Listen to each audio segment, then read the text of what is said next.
Mi familia me dice que soy la mala por explicar la razón por la cual no tengo contacto con mi padre biológico, porque en realidad ellos ya sabían del maltrato todo este tiempo. Cuenta desechable porque no quiero esto en mi cuenta principal. Además, esto es más largo de lo que pretendía. Lo siento, yo, mujer de 23 años, no he tenido contacto con mi papá desde que tenía 18 años, al igual que mis dos hermanos, hombres de 22 y 26 años. Mi mamá murió cuando yo tenía 6 años y, hasta que tuve 8, solo éramos mi papá, mis dos hermanos y yo. Luego, cuando cumplí 8, mi papá se casó con mi madrastra, llamémosla Bárbara. Bárbara tenía dos hijos propios, una niña 1 año mayor que yo y un niño 3 años mayor que yo. Mi papá rápidamente nos mudó a todos juntos y decidieron que la distribución de las habitaciones sería que los dos hijos de Bárbara tendrían su propio cuarto cada uno, mientras que mis dos hermanos y yo teníamos que compartir uno. Esto básicamente sentó el precedente para nuestras nuevas vidas. Desde cosas pequeñas, como Bárbara regañándonos a mis hermanos y a mí si no dejábamos que sus dos hijos eligieran qué ver en la televisión, hasta cosas más grandes, al menos para niños,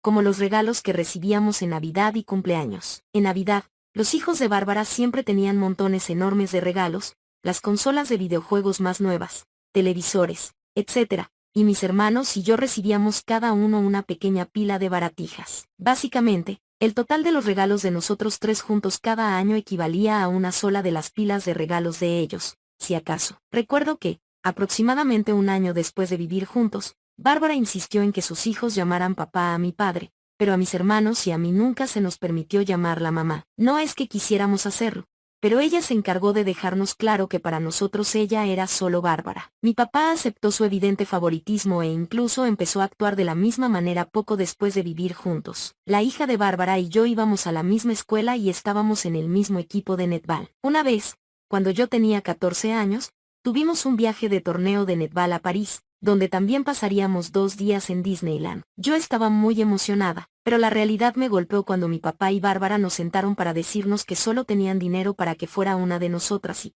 por supuesto, eligieron a la hija de Bárbara. Dijeron que era porque ella era mayor y terminaría la escuela el próximo año, pero este era un viaje único que no se repetiría y ambas éramos jugadoras del equipo A. Además, mi papá tenía un buen trabajo y Bárbara tenía dinero propio de su primer matrimonio, así que podrían haber pagado el viaje de ambas, simplemente no quisieron. Bárbara había estado castigando físicamente a mi hermano mayor desde 1 año después de que nos mudáramos juntos y cuando yo cumplí 10 años, empezó a hacer lo mismo conmigo. Luego, mi papá decidió empezar a hacer lo mismo con nosotros porque éramos niños traviesos que necesitaban aprender respeto. Recuerdo una vez que me dio una bofetada tan fuerte que tuve la marca de su mano en mi muslo durante una semana. Lo recuerdo vívidamente porque, en los vestidores de educación física o en la práctica de Nepal, siempre me aterraba que alguien la viera. Los hijos de Bárbara nunca eran castigados, ni verbal ni físicamente, ni siquiera aún eso está mal, no lo hagas. A pesar de que eran niños francamente horribles que nos atormentaban a mis hermanos y a mí, Bárbara solía castigarnos a mis hermanos y a mí cada vez que hacíamos algo que ella consideraba inaceptable, incluso si sus propios hijos estaban haciendo lo mismo junto a nosotros. Su método favorito de castigo eran las duchas frías, donde se quedaba parada mirándonos mientras estábamos desnudos bajo el agua helada para asegurarse de que no evitáramos el chorro o cambiáramos el agua a caliente. Esto continuó hasta que cumplí 16 años.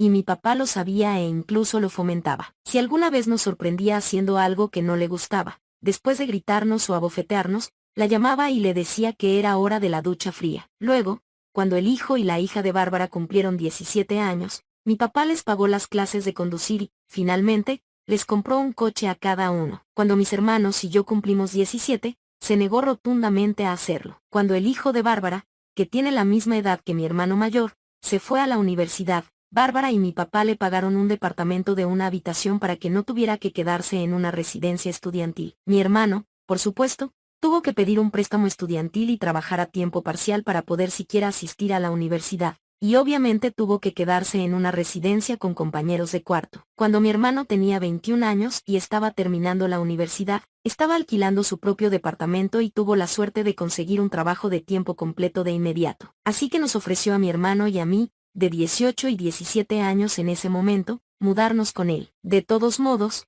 habíamos compartido una sola habitación prácticamente toda nuestra infancia y adolescencia, así que el hecho de que solo tuviera una habitación no nos importó. Estábamos eufóricos de alejarnos de nuestro papá, de Bárbara y de los hijos de Bárbara. Ese mismo día, Los tres cortamos el contacto con nuestro papá, Bárbara y sus hijos. Pasamos al fin de semana pasado. Nuestros abuelos paternos han sabido durante años que ninguno de nosotros habla con nuestro papá, pero no saben por qué. Nos invitaron a la fiesta de cumpleaños de uno de nuestros primos en su casa y, tras asegurarnos de que mi papá y Bárbara no estarían allí, decidimos ir. Bueno, como podrán adivinar, estaban allí. No sé si fue la forma en que mis abuelos intentaron reunirnos porque no sabían sobre el abuso de mi papá y Bárbara, pero de cualquier manera, todos estábamos furiosos y decidimos irnos. Bárbara decidió soltar comentarios sarcásticos sobre hijos ingratos que arruinan un cumpleaños y arruinan a la familia, mientras mi papá se quedaba allí de pie, mirándonos con incomodidad. Fue entonces cuando exploté. Le dije muy fuerte a Bárbara,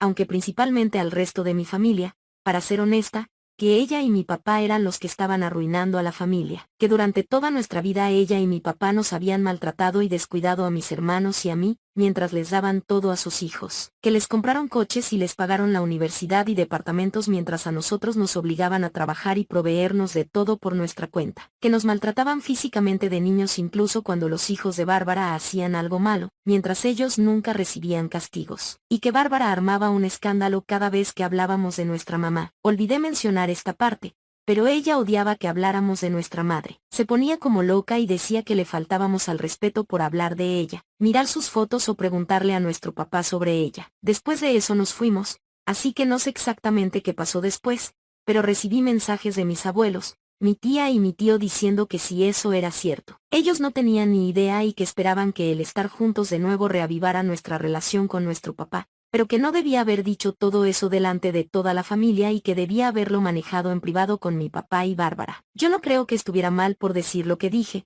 frente a quienes lo dije, y mis hermanos piensan lo mismo, pero otros miembros de la familia claramente piensan que sí me equivoqué. Así que, Reddit, ¿soy yo la mala por decirle a la familia de mi papá por qué corté el contacto con él? La autora responde sobre cómo Bárbara odiaba que se mencionara a su madre y sobre la relación del padre de la autora con los hijos de Bárbara. Además, a Bárbara le encantaba odiar cada vez que mis hermanos o yo hablábamos de nuestra mamá, mirábamos sus fotos o le preguntábamos a mi papá sobre ella. O sea, se volvía completamente loca si siquiera nos escuchaba en nuestro cuarto hablando de ella. Mi hermano mayor tenía 9 años cuando murió, así que nos contaba lo que recordaba de ella. Incluso a mi papá no le gustaba. Nos gritaban por faltarle el respeto a Bárbara, por hablar de nuestra mamá muerta, una locura absoluta. Y a los hijos de Bárbara se les animó a llamar papá a mi padre como al año de que empezáramos a vivir todos juntos. Pero Bárbara fue muy insistente en que mis hermanos y yo nunca la llamáramos de otra forma que no fuera Bárbara. No es que quisiéramos, pero chica, relájate. Sobre sentirse como una idiota al volverse loca por cómo su familia ha reaccionado ante el abuso. Literalmente siento que me estoy volviendo loca con la manera en que mi familia está actuando con toda esta situación. De verdad me hacen dudar de si estoy demasiado involucrada emocionalmente como para ver si sus argumentos son válidos o no. Por eso publiqué esto aquí, sobre cómo los hermanastros eran tratados mejor que ella y sus hermanos. Ellos se alimentaban de eso, especialmente mi hermanastra,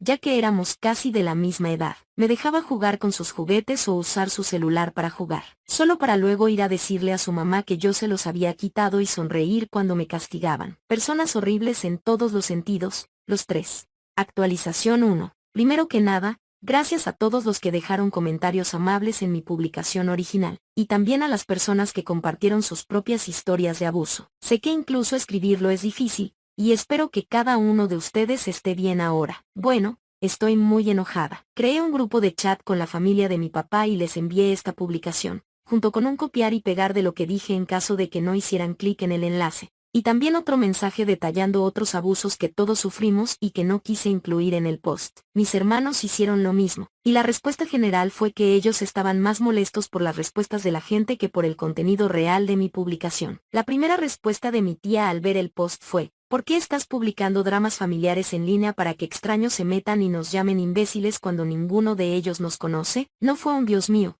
fueron abusados, sino simplemente cómo se atreve esta gente en internet a pensar que soy una mala persona. También se desquitó un poco conmigo porque vio algunas de mis respuestas, una de ellas sobre cómo ahora sospecho que todos lo supieron siempre, y tuvo la audacia de decir: siempre estuvieron vestidos, alimentados y tuvieron un techo sobre sus cabezas. Como si eso hiciera que todo el abuso y la negligencia estuvieran bien, e incluso esos puntos estúpidos tenían condiciones para nosotros tres. Así que ¿cómo estás, J.O.? Espero que también estés leyendo esta actualización. Púdrete carita sonriendo. Mi abuela dijo que no pensó que fuera tan malo como eso, básicamente admitiendo que sabía que era, al menos, algo malo, y no hizo absolutamente nada al respecto. También sugirió que todos nos sentáramos con mi papá a hablar, que tu papá es un hombre con buenas intenciones. No. Esto me enoja aún más porque ella nos engañó para que viéramos a nuestros literales abusadores de nuevo, considerando que al menos sabía parte de la historia. En general, la familia cercana, abuelos, tías y tíos, se mostraron como los seres humanos de mierda que son. Supieron todo el tiempo que al menos alguna forma de abuso y negligencia estaba ocurriendo, pero estaban más enojados conmigo por exponerlo, especialmente ante extraños en línea. Eso realmente los enfureció, y todavía creen que arruiné la fiesta de cumpleaños de mi primo por lavar los trapos sucios en público. Los tres los hemos bloqueado a todos y ya no queremos tener nada que ver con ellos. Fortunadamente, nuestros primos mayores y una tía están de nuestro lado. Mi tía dijo que está asqueada de mi papá y de sus otros hermanos, mi otra tía y tío, tras descubrir que sabían o al menos sospechaban que algo andaba mal en nuestra infancia, y por sus respuestas al enviarles el post. Desde entonces nos ha pedido disculpas a mis hermanos y a mí por la forma en que crecimos. Realmente espero que sea sincera y que de verdad no tuviera ni idea, así que por ahora no hemos cortado el contacto con ella. Pero también somos algo cautelosos porque todavía me cuesta entender cómo pudo no saber absolutamente nada si aparentemente era un secreto a voces dentro de la familia. Creo que vamos a mantener esta relación estrictamente por teléfono, al menos por ahora. Así que sí, resumen. Resulta que la mayoría de mi familia son cómplices de abuso que se hicieron de la vista gorda ante 3 niños siendo abusados toda su vida porque al menos teníamos comida y refugio. Y siguen poniéndose del lado de dichos abusadores porque aparentemente piensan que exponer el abuso en público es peor que el abuso en sí.